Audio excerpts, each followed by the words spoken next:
বাংলাদেশে যতগুলো profitable investment planning আছে তার মধ্যে অন্যতম সঞ্চয়পত্র। আমাদের হাতে যদি কিছু টাকা থাকে, আমাদের মাথায় প্রথম আসে এই টাকাটা আমরা সঞ্চয়পত্রে বিনিয়োগ করব। কিন্তু দুঃখের বিষয় হলো আমাদের অধিকাংশই আমরা জানি না যে সঞ্চয়পত্রে প্রপার ইনভেস্টমেন্ট প্ল্যানিং কি হতে পারে। সঞ্চয়পত্রের যে ধাপগুলো আছে বা যে ভাগগুলো আছে সেখানে কোন সঞ্চয়পত্রে বিনিয়োগ করা আমাদের জন্য নিরাপদ, কোন ব্যাংকে বিনিয়োগ করা আমাদের জন্য নিরাপদ এবং কোন মাধ্যমে বিনিয়োগ করা বেশি নিরাপদ। তো বন্ধুরা, আজকের ভিডিওতে আমি সঞ্চয়পত্র বিনিয়োগের নতুন নিয়ম সম্পর্কে আলোচনা করব। আপনারা জানেন 2026 সাল থেকে সঞ্চয়পত্র বিনিয়োগের যে সিস্টেমটা ছিল সেটি অনেকাংশেই পরিবর্তন হয়েছে। আজকের ভিডিওতে সেই পরিবর্তিত নিয়ম সম্পর্কে আপনাদেরকে অবগত করব, যার ফলে আপনারা জানতে পারবেন বেস্ট ইনভেস্টমেন্ট প্ল্যানিং হিসাবে সঞ্চয়পত্র কতটা প্রফিটেবল এবং আপনারা কিভাবে নিরাপদে ব্যাংকে গিয়ে বিনিয়োগ করতে পারবেন। তো আসুন আসল আলোচনায় চলে যাই।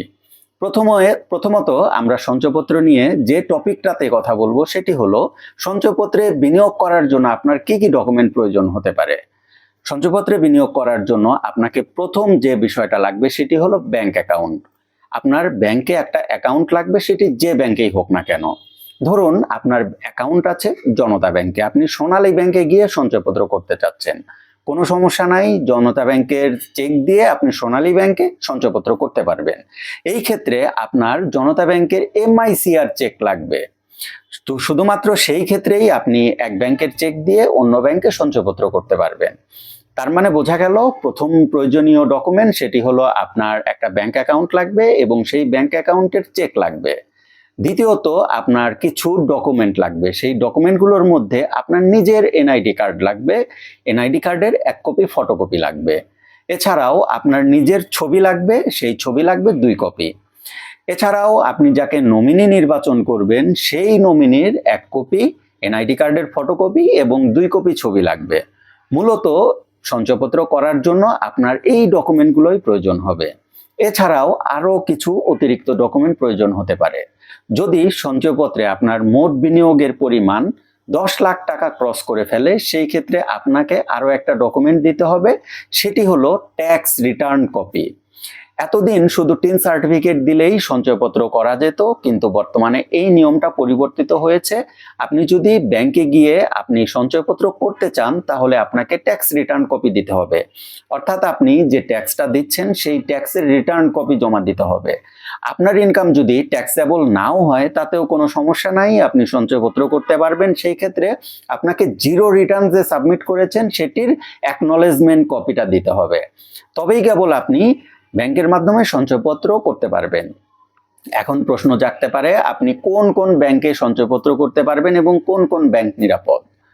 আপনার যে ব্যাংকে অ্যাকাউন্ট আছে আপনি চাইলে সেই ব্যাংকেই সঞ্চয়পত্র করতে পারবেন। এছাড়াও আপনার যে ব্যাংকেই অ্যাকাউন্ট থাকুক না কেন, আপনি বাংলাদেশের যতগুলো তফসিলি ব্যাংক আছে সবগুলো ব্যাংকেই সঞ্চয়পত্র করতে পারবেন। আর সঞ্চয়পত্র করার ক্ষেত্রে কয়েকটা ধাপ বা স্কিম আছে। এর মধ্যে পারিবারিক সঞ্চয়পত্র, 3 মাস মুনাফা ভিত্তিক সঞ্চয়পত্র এবং পেনশনার সঞ্চয়পত্র। এখন আপনি যদি সঞ্চয়পত্র ক্রেতা হিসাবে মহিলা হয়ে থাকেন তাহলে আপনি পারিবারিক সঞ্চয়পত্র করতে পারবেন, যেখানে প্রতি মাসে মাসে আপনাকে মুনাফার টাকা দেওয়া হবে এবং সেখানে মুনাফার হার স্লাইটলি বেশি। এছাড়াও আপনি যদি পুরুষ সদস্য হয়ে থাকেন সেই ক্ষেত্রে আপনাকে করতে হবে 3 মাস অন্তর মুনাফা ভিত্তিক সঞ্চয়পত্র।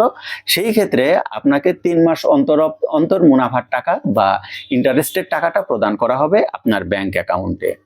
এছাড়াও আপনি যদি অবসরপ্রাপ্ত হন, আপনার যদি অবসর পরবর্তী যে সুবিধাগুলো আছে সেই টাকা পেয়ে থাকেন তাহলে আপনাকে তার একটা কপি প্রদান করার মাধ্যমে পেনশনার সঞ্চয়পত্র করতে পারবেন। এছাড়াও বাংলাদেশ ব্যাংক সঞ্চয়পত্র আছে যেটি এককালীন বিনিয়োগ হিসাবে বিনিয়োগ করা হয়। মূলত এগুলোই সঞ্চয়পত্র করার ক্ষেত্রে প্রয়োজনীয় ডকুমেন্ট এবং প্রয়োজনীয় তথ্য। এই ছিল আজকে সঞ্চয়পত্র করার ক্ষেত্রে বিস্তারিত তথ্য। আপনাদের যদি সঞ্চয়পত্র করার জন্য আরও নতুন কোনো তথ্য প্রয়োজন হয় তাহলে সেটি অবশ্যই কমেন্ট বক্সে জানাবেন। সঞ্চয়পত্র নিয়ে বিস্তারিত তথ্য এরপরেও আমি শেয়ার করব, যেমন মোবাইল নাম্বার পরিবর্তন, ব্যাংক অ্যাকাউন্ট পরিবর্তন, আপনার মুনাফার টাকা কিভাবে আপনার অ্যাকাউন্টে ঢুকবে সেই কনফার্মেশন সংক্রান্ত বিস্তারিত তথ্য নিয়ে আমি আলোচনা করব। যারা এই সংক্রান্ত তথ্য জানতে চান তারা অবশ্যই আমার এই চ্যানেলটা সাবস্ক্রাইব করে রাখবেন।